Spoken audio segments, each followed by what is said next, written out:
नमस्कार, हिमाचल समाचार में आपका स्वागत है। आज के मुख्य समाचार। हिमाचल प्रदेश की 14वीं विधानसभा के शीतकालीन सत्र के दूसरे दिन मुख्यमंत्री ठाकुर सुखविंदर सिंह सुक्खू ने सदन में आए प्रस्ताव पर दिया जवाब।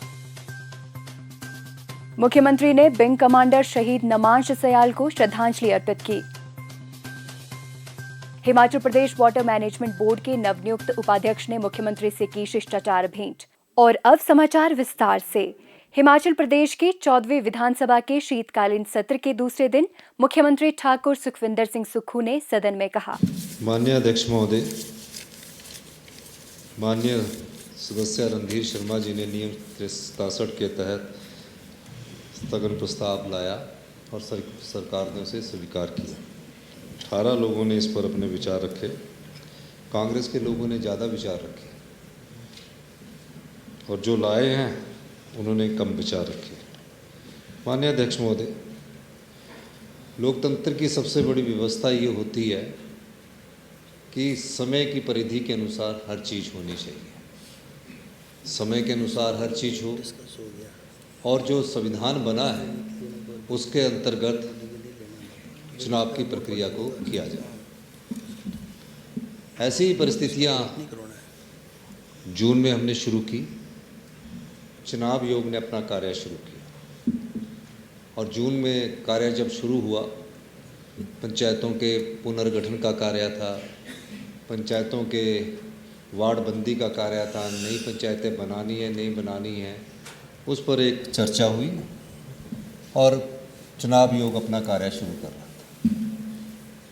हमने कभी कल्पना नहीं की थी कि 2023 से बड़ी आपदा इस प्रदेश में आएगी। हमने किसी डिप्टी कमिश्नर को चुनाव आयोग के कार्य में कभी हस्तक्षेप करने की बात नहीं की। जिस प्रकार से नोटिफिकेशन 6 महीने पहले होनी चाहिए वो होती रही। धीरे धीरे परिस्थितियां गंभीर होती गई। प्रदेश के हालात पिछली बार के हालात से भी ज़्यादा खराब हो गए। 2023 के साथ 2023 से की आपदा से भी ज़्यादा गंभीर हालत प्रदेश में हुई। सब प्रकार से हमने, चाहे विपक्ष के नेता थे, इनके क्षेत्र में बहुत बड़ा नुकसान हुआ।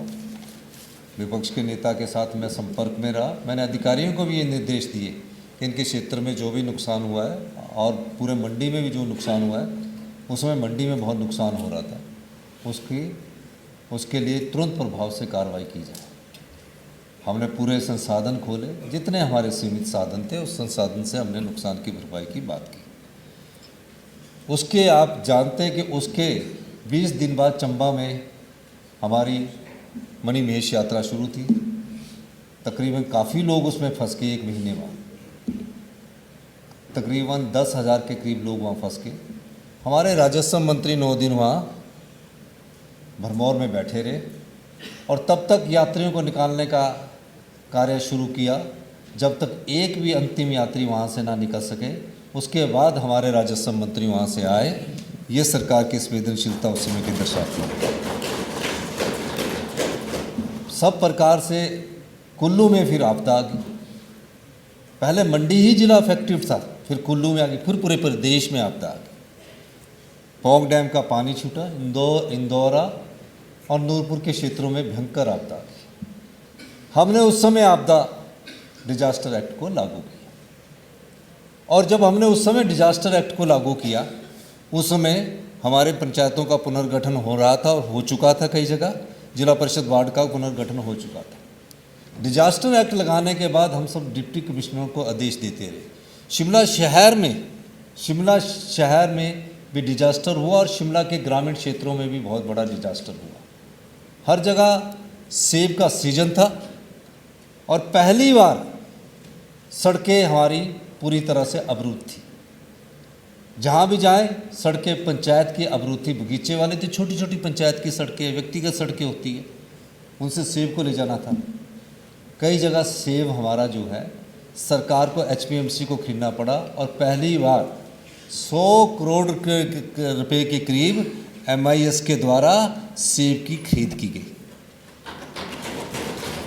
ऐसी परिस्थिति में मैं कैसे अपने जिलाधीशों को निर्देश दे सकता था कि आप ये सब छोड़कर पंचायत के चुनावों की तैयारी में लगी। फिर भी हमने उन्हें कोई निर्देश नहीं दिया, वो फिर भी पंचायत के चुनावों का कार्य करते रहे। फिर भी वो काम करते रहे। परिस्थितियां ऐसी हुई कि हमें डिजास्टर एक्ट लगाना पड़ा। अब डिजास्टर एक्ट लग गया तो उसका ये मतलब होता है कि सभी जिस प्रकार के, चाहे वो चुनाव से संबंधित कार्य है या कोई और कार्य है, पहली प्राथमिकता हमारे उन कार्यों में डिजास्टर से लड़ने की होगी, बागवान के सेब को मंडियों तक पहुंचाने की होगी, पंचायत के सड़कों को खुलवाने की होगी। और डिजास्टर एक्ट लगने के बाद संवैधानिक संस्थाओं की बात आती है। चुनाव आयोग भी संवैधानिक संस्था है, चुनाव आयोग और डिजास्टर एक्ट के प्रावधान भी संवैधानिक संस्था है। चुनाव स्थगित नहीं किए, चुनाव स्थगित नहीं किए, रोक, हमने बोला थोड़ी देर के लिए आपसे अनुरोध किया जाता है, रोक लगा दीजिए। डिजास्टर एक्ट 2005 राज्य सरकार को व्यापक और अनिवार्य अधिकार प्रदान करता है, जिसके तहत राज्य सरकार आपदा प्रबंधन हेतु आवश्यक सभी कार्य कर सकती है, जिसमें राज्य के सभी विभागों, departments, authorities, bodies, local bodies को बाध्यकारी निर्देश तथा आदेश, बाइंडिंग डायरेक्शन एंड ऑर्डर जारी करना शामिल है। सेक्शन 21 के तहत राज्य सरकार द्वारा गठित राज्य कार्यकारी समिति, स्टेट एग्जीक्यूटिव कमेटी को यह सुनिश्चित करना आवश्यक है कि राज्य सरकार द्वारा अधिनियम के अंतर्गत जारी किए गए निर्देशों का पूर्ण पालन किया जाए।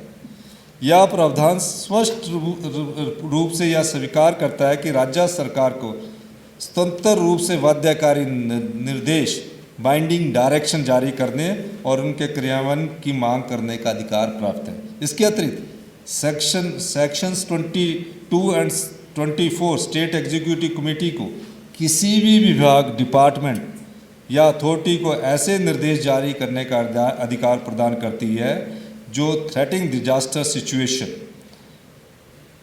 या डिजास्टर की अवस्था में किए जाने वाले कार्यों से संबंधित है, जिनमें तैयारी, डिजास्टर कम करने के उपाय, प्रतिक्रिया, बचाव और हाथ से जुड़ी कार्रवाई शामिल है।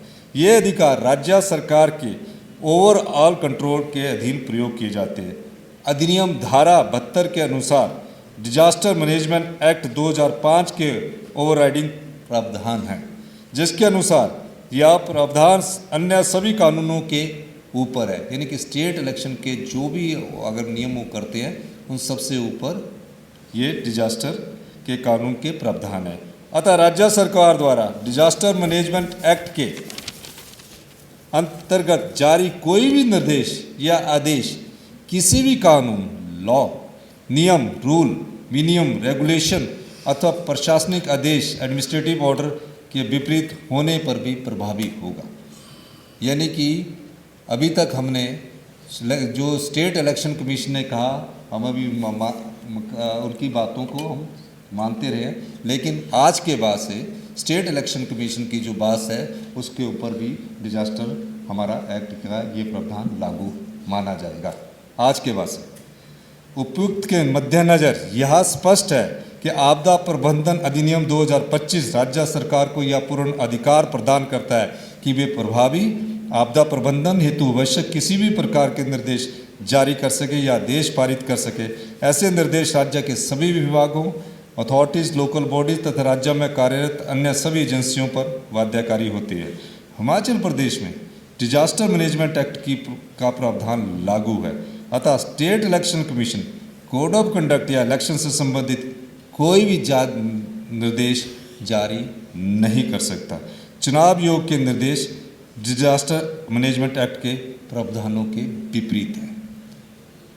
मैं ये चीज़ इसलिए कहना चाह रहा हूँ माननीय अध्यक्ष महोदय, हमने स्टेट इलेक्शन कमीशन का आदर किया, वोटर लिस्ट से लेकर बैलेट पेपर तक सबका हमने आदर किया, लेकिन आज के बाद से हम इस डिजास्टर एक्ट को पूरी तरह इम्प्लीमेंट इस राज्य में कर रहे हैं। जैसे ही डिजास्टर एक्ट इम्प्लीमेंट को उठेगा उसके बाद हम प्रदेश के नगर निगम के और पंचायतों के चुनाव करवाएंगे।